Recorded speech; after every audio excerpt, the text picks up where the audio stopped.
If you're thinking about starting day trading in 2026, or you already started but you're still blowing accounts and can't pull a payout, please watch this before you log into another broker or buy another prop firm challenge. 90 to 97% of day traders lose money over periods of 6 months to several years. And roughly 80% of all day traders quit within the first 2 years. And the reason is never what you probably think. In fact, it has nothing to do with your strategy, your broker, or some other indicator they found on YouTube, and has everything to do with impatience and emotion. And I know that because both of those took me out for 3 years and 50 grand in student loans before I ever figured it out alone. And since then, I've helped dozens of students avoid the same hole and make $10,000 a month consistently in 30 days while working your 9 to 5. So, I'm about to break down the 4-step roadmap I wish somebody had handed me before I ever opened a broker, so y'all can skip the 3 years and 50 grand it took me to figure it out alone.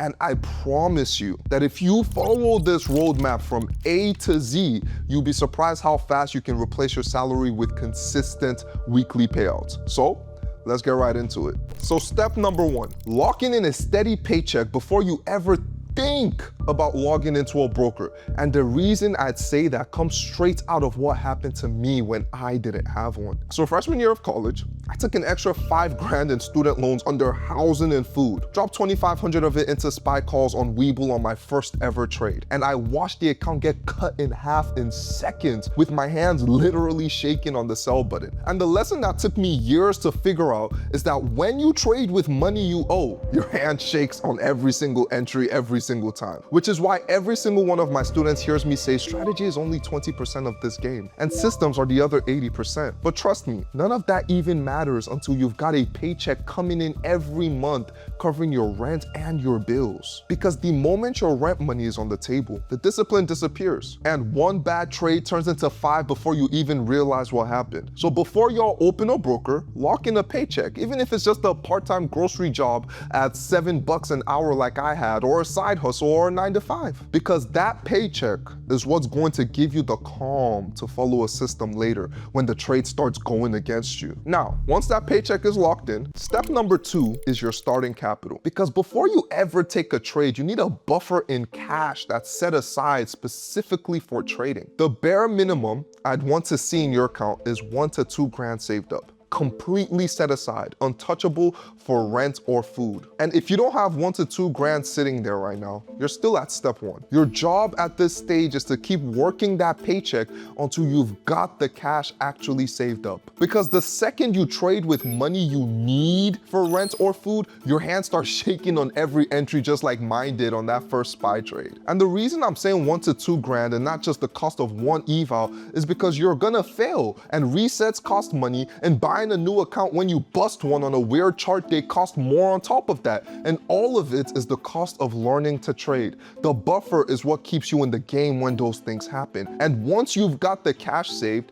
keep it in a separate account from your main checking account. Because when you're seeing it in your bank account every day, you're going to convince yourself that you can pull from it for groceries on a slow week. And that defeats the whole purpose of having a buffer in the first place. Now, once that capital is sitting in your account ready to go, step number 3 is your strategy. And this is where most beginners get cooked, including me for 3 years of my life, because I did the worst possible thing you can possibly do as a beginner. I hopped from strategy to strategy. I learned ICT for 3 weeks, jumped to SMC, then to a moving average crossover, then I moved to options and eventually to crypto. And 6 months later, I had nothing that worked and a few $1,000 left in my bank account. So what I do today is pick one strategy and laser focus on it. Just one, nothing else. And I don't care if it's the session liquidity model that I teach my students and I personally trade with.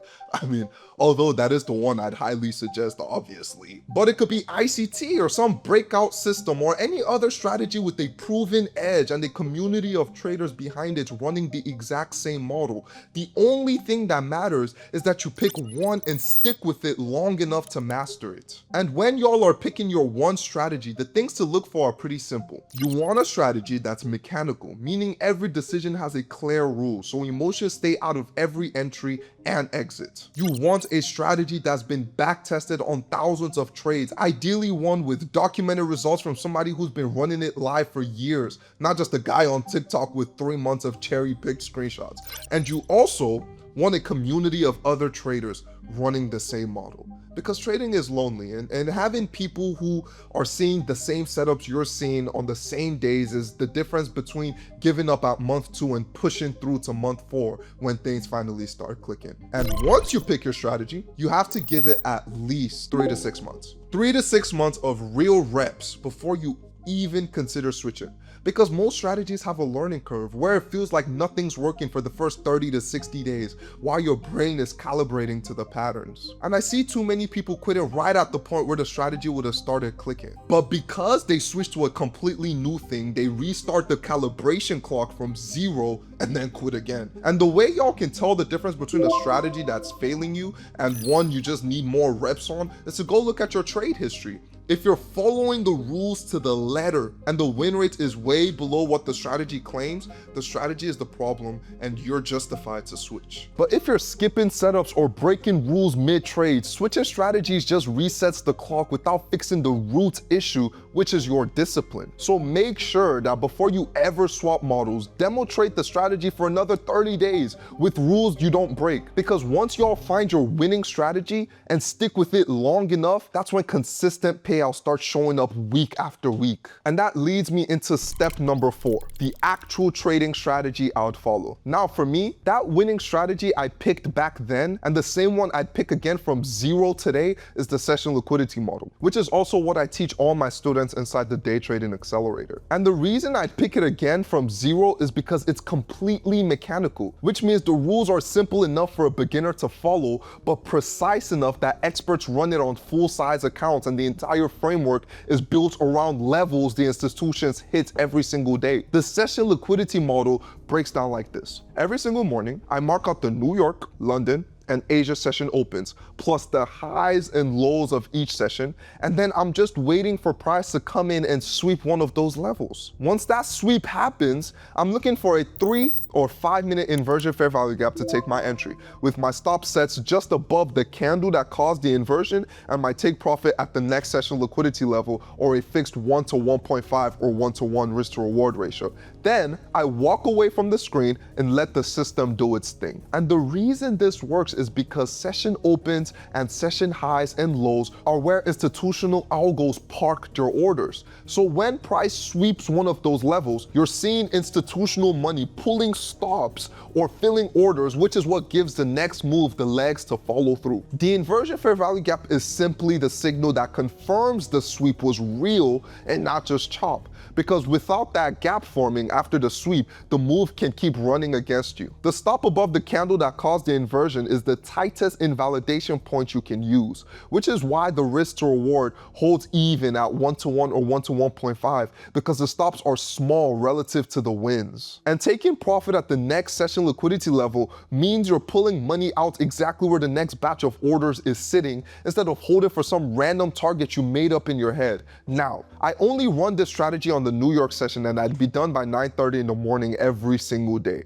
I used to chase all 3 sessions back in college with alarms set for 7 p.m., 1 a.m., and 7 a.m. And that's a big chunk of the reason I lost 50 grand in the first place. New York has the institutional volume to make the session levels hold up the way they should, because that's the window where all big banks and hedge funds are placing their orders at the same time. And that volume is what makes the level strong enough to hold price the way that they're supposed to. Asia and London still have institutional volume, but it's spread across different time zones with different participants, which makes the levels less reliable and the setups harder to read for a beginner. And to run the whole strategy live, you need a platform to put trades through, and what I personally use is Apex Trader Funding. Now, most prop firms charge between 70 and 100 bucks for a 50K eval with no activation fee, which sounds pretty cheap. But once you start failing evals, you burn through that money way faster than you think, and trust me, you will fail your first few. So the reason I like Apex is because the eval itself is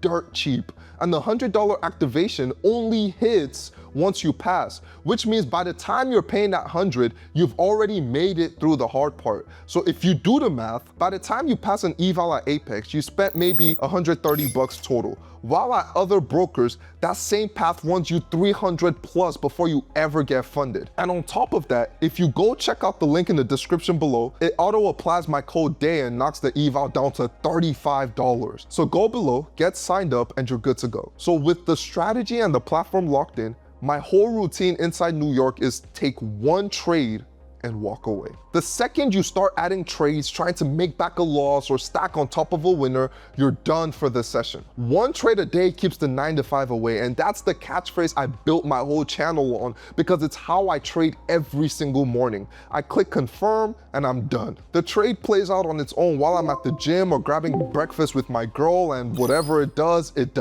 without me sitting there staring at the chart. And on days where there's no clean setup at the New York Open, the right move is to simply just walk away with no trade at all. Because forcing a trade on a low quality day is exactly how the account bleeds out slowly until it busts. Some weeks I take 4 trades, other weeks I take 1. And that's just the rhythm of running a high quality system over forcing volume just to feel busy. Now, before I send y'all off to lock all this in, there's one thing nobody told me before I started, and it's the thing that cost me 3 years and 50 grand the first time around. I tried to figure trading out by myself. I was running all 3 sessions every single day, backtesting 10 to 12 hours a day on top of school and that $7 an hour grocery job, and I still ended up 50 grand of student loans money in the hole. One night, I sat in my room broke, having lied to my parents about the whole thing and prayed to God to give me one more shot at this. I'm telling you all this because if somebody had handed me a mechanical system that worked, even when I was confused on the charts, I would have been profitable years earlier. Now, even though this strategy is mechanical, that doesn't mean you can't put up monster months either. In fact, I accidentally turned 300 bucks into 30K in just 30 days with this model, and I made a full-blown video on that. So if you want to watch that, I'll leave it on the screen right now. And if you found this video valuable, please let me know by dropping a like and make sure you subscribe to not miss any future videos like this. Thank you for watching, and I'll see y'all boys in the next one. Peace.